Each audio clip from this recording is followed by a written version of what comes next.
বয়স 35 পেরোনোর পর এটি সবথেকে বড় একটি প্রবলেম, অথচ অনেক রোগীর সেটা জানা নেই। সেটা হচ্ছে হাড় ক্ষয়ে যাওয়া। তাহলে এই হাড়ের ক্ষয় কেন হয় এবং কিভাবে হয়? হাড় একটা ডাইনামিক স্ট্রাকচার, হাড়ের ক্ষয় হয় আবার গঠনও হয়। মানুষের হাড়ের মধ্যে দু ধরনের সেল থাকে, একটা হচ্ছে অস্টিওব্লাস্ট আর একটা হচ্ছে অস্টিওক্লাস্ট।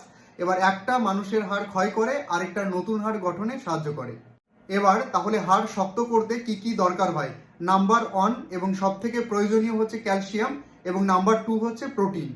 বয়স 35 পেরোলেই পুরুষ হোক বা মহিলা, হাড় যতটা না গঠিত হয় তার থেকে ক্ষয় হয় বেশি।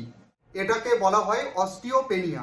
এবার হাড়ের ক্ষয় কমাতে এবং নতুন হাড় গঠন করার জন্য আপনাদের দরকার প্রোটিন জাতীয় খাবার বেশি খাওয়া। কিন্তু সমস্যা হচ্ছে, পুরুষ হোক বা মহিলা, বয়স 40 পেরোনোর পর প্রোটিন জাতীয় খাবার খেতে অনেকে অনিচ্ছা প্রকাশ করেন।